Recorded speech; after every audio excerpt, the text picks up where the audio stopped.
और बड़ी खबर सामने आ रही है, उसका रुख कर लेते हैं, अपने दर्शकों तक ये जानकारी पहुंचा दे। जहां मेरठ से ये खबर है, सौरभ के लिए मेरठ की जनता ने न्याय मांगा है। कहा कि हत्या करने वालों को फांसी की सजा दी जाए। ब्रह्मपुरी में कैंडल मार्च निकाला गया और श्रद्धांजलि दी गई है। सौरभ की आत्मा की शांति के लिए प्रार्थना सभा का भी आयोजन किया गया है। सौरभ के लिए मेरठ की जनता ने न्याय मांगा, ये बड़ी खबर है जो सामने आ रही है। और कहा कि हत्या करने वालों को फांसी की सजा दी जाए, ये बड़ी खबर जो सामने आ रही है। ब्रह्मपुरी में कैंडल मार्च निकाला गया है, सौरभ को श्रद्धांजलि दी गई है। दूसरी ओर प्रार्थना सभा का भी आयोजन किया गया है। कुछ तस्वीरें निकलकर सामने आ रही हैं और कैंडल मार्च लोगों के द्वारा निकाला गया। महिलाएं पुरुष जो है इस कैंडल मार्च में शामिल हुए। सौरभ की आत्मा के शांति के लिए दुआएं यहां पर मांगी गई हैं और कहा गया कि हत्या करने वालों को फांसी की सजा दी जाए। तो लोगों में आक्रोश है। मेरठ के लोगों को लेकर बात की जाए तो लोग इस वक्त जो है वो आक्रोशित नजर आ रहे हैं और लगातार जो है लोगों के द्वारा फांसी की सजा की मांग की जा रही है। हमारे सहयोगी पंकज गुप्ता लगातार हमारे साथ बने हुए हैं, सीधे उनका रुख करेंगे। पंकज, जिस तरीके से अब हम पहले बातचीत भी कर रहे थे कि लगातार इस पूरे मामले में अपडेट्स निकलकर सामने आ रही हैं। दूसरी ओर अब जो मेरठ की जनता है वो भी न्याय की मांग कर रही है। जिस तरीके से कैंडल मार्च निकाला गया और प्रार्थना सभा का आयोजन किया गया। बिल्कुल, सौरभ की हत्या के बाद मेरठ ही नहीं, प्रदेश ही नहीं, पूरे देश भर को हिला के रख दिया। जिस तरह से सौरभ की हत्या की गई थी, उसके जो बॉडी है उसके पार्ट किए गए थे, यानी कि 15 से 16 बार उसके जो है सीने पे किए गए थे मुस्कान और साहिल द्वारा।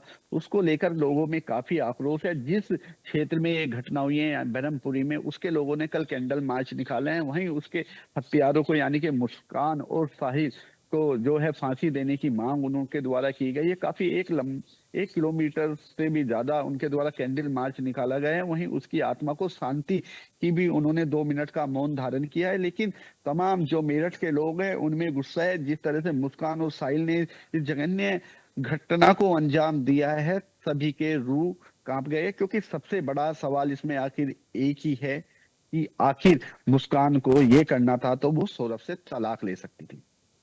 जी पंकज, दूसरी ओर जिस तरीके से कैंडल मार्च निकाला गया, प्रार्थना सभा का आयोजन यहां पर किया गया है। दूसरी ओर अगर बात की जाए मेरठ की जनता को लेकर, उस मोहल्ले को लेकर जहां पर पर्टिकुलरली सौरभ रहता था, उस मोहल्ले के लोग किस तरीके से आक्रोशित हैं, उनका क्या कुछ कहना है इस पूरी घटना के बाद?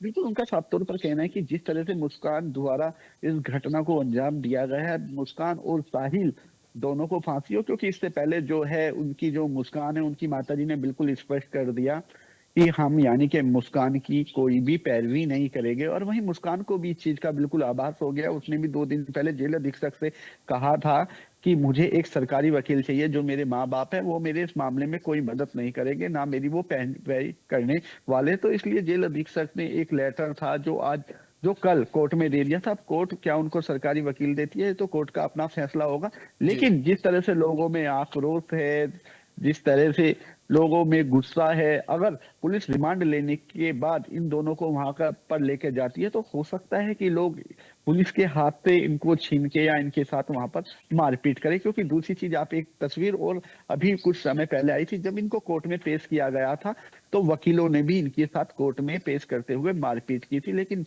जो है पुलिस ने बड़ी मुश्किल के बाद इनको वहां से बचाया था और वहां से इनको जेल भेजा गया था। जी बिल्कुल।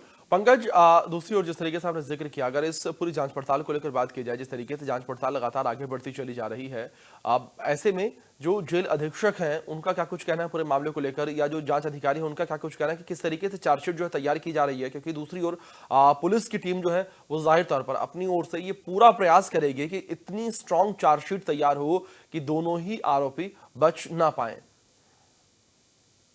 देखिए, इस मामले को लेकर आला अधिकारी खुद अपना मॉनिटर कर रहे हैं। पल पल की जो जानकारी है, जो जांच करता है, यानी कि जो आईओ है इस मामले का, उससे पल पल की अपडेट ले रहे हैं। क्या एविडेंस इकट्ठे हो रहे हैं, क्या क्या कार्रवाई की जा रही है।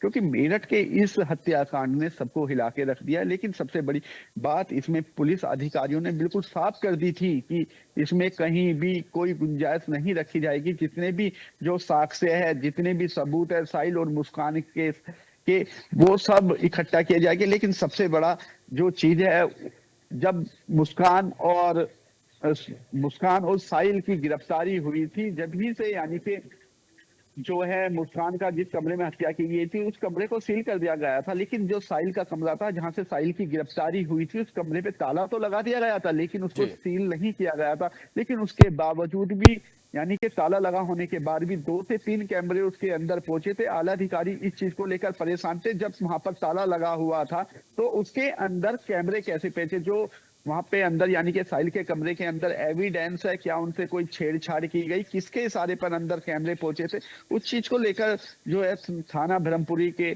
जो एसएचओ है, जो वहां के इंचार्ज है, उन पर जांच बैठाई गई है। क्योंकि जो ताला की जो वहां पे ताले की चाबी थी वो उनके पास थी, और किसके इशारे पे किसके कहने पर उन जो कैमरे थे, जो कैमरे की वहां से अंदर के फुटेज लेने गए थे उनको दी गई थी। हालांकि अब अधिकारियों ने जांच तो बैठा दी है, लेकिन क्या जो कैमरे गए थे वो साक्ष्य मिटाना चाहते थे, तमाम बहुत सारे ऐसे जो अनसुलझे जो है अभी सवाल है जिनको पुलिस सुलझाने में लगी हुई है। जी बिल्कुल। पंकज, बहुत शुक्रिया आपका जुड़ने के लिए और इन तमाम अपडेट्स के लिए।